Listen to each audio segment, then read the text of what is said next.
In this crazy race to build the most powerful AI, the mantra has always been bigger is better. But what if that's not the whole story? What if the next huge leap actually comes from thinking a little bit smaller?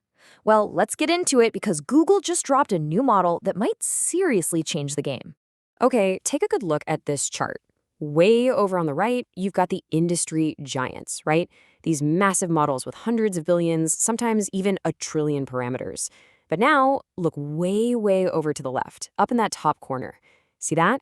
That's Google's new Gemma 4. And this chart, it's basically showing a huge disruption in the making. A much smaller model that's not just competing with, but in some cases is actually outperforming the titans of the industry. So let's properly introduce the star of the show today. We're talking about Gemma 4. This is a really significant and honestly a very welcome update from Google DeepMind, especially for anyone who's following the world of OpenAI models. So what exactly are we looking at here? Let's break down these terms. First, open weight. That basically means developers can get their hands on it, peek under the hood, and really build with the model's core guts.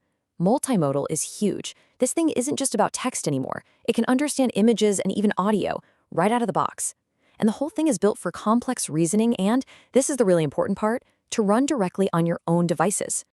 Now, this isn't just a single model. Nope, it's a whole family, and each one is designed for different jobs. So let's meet the family and see how it all fits together, from something that needs a massive data center all the way down to a version that could, theoretically, run right on your phone. So you've got the big one, the 31 billion parameter model for just raw top-tier performance. Then there's the super efficient mixture of experts version, and even these teeny tiny edge models built specifically for mobile. The license is now wide open for commercial use, which is a big deal. It can handle enormous documents and just, get this, 400 million downloads for the last version, Gemma 3. It's clear the community is absolutely ready for this. Okay, so this is where the story gets really good. We've talked about the different sizes, but now let's get into the raw performance numbers, because honestly, they kind of defy expectations. This quote right here from folks in the community analyzing it really just says it all. We're not talking about it being a little bit more efficient. No, this is a completely different level of performance for a model of this size. So the big question is, how on earth is that even possible? All right, let's circle back to this chart. I want you to look at that top left corner again. In the data world, this is called the Pareto front. You can just think of it as the absolute sweet spot. It's the promised land, right? It means you are getting the most bang for your buck, the absolute maximum performance for the minimum possible size. And that chart just brilliantly shows Gemma 4 sitting right there, all by itself. And if you want a real wow moment, just look at this. That small red shape on the inside, that was Gemma 2. The green shape was the pretty impressive Gemma 3. But that massive blue shape swallowing everything else, that's Gemma 4. And it's not just a little better in one or two things, it is a massive, staggering leap forward across every single category you can think of, from coding to just creative writing. Okay, so we've seen the results, and they're pretty mind-bending. So now let's take a quick peek under the hood and try to understand some of the clever engineering that makes this kind of performance even possible. There's actually a pretty fun debate happening in the developer community about this. Is it just an evolution, taking a similar design and just feeding it way better data and training? Or is it a revolution? Is it something fundamentally new, what some people are calling this galaxy-brained architecture that is, quote, not a standard transformer? The truth is probably somewhere in the middle.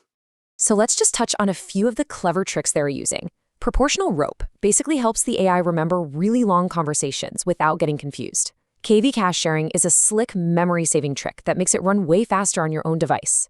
The mixture of experts, or MOE layer, think of it like having little specialist teams of neurons that only get called in for the really tough problems.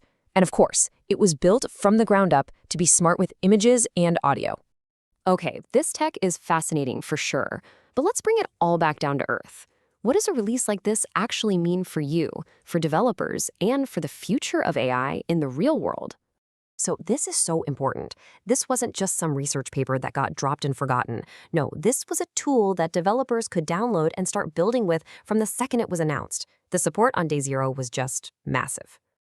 And when I say massive, I mean it. It was available immediately in all the tools that developers use every single day. From things like Llama and LM Studio for running it on your own laptop, all the way to high-performance servers. The entire ecosystem was ready and waiting. This quote just perfectly captures the vibe in the community. For a ton of developers, getting this unbelievably powerful AI running was as simple as typing one single line of code into their computer. That level of accessibility, it's a really, really big deal. And what does all that lead to? Well, when a model is this powerful, this small, and this easy to run, it starts to fuel a whole new way of thinking. We're talking about local agents, powerful AI assistants that actually live on your computer, on your phone, not in some far-off data center. That means they're more private, they're faster, and they're always there when you need them. And that brings us to one last big question. With this incredible efficiency and its focus on running on device, a lot of people are starting to wonder, could this be the kind of tech that finally makes our phone assistants actually intelligent? I mean, could a future version of Gemma be the new brains behind Apple's Siri? Now that is a fascinating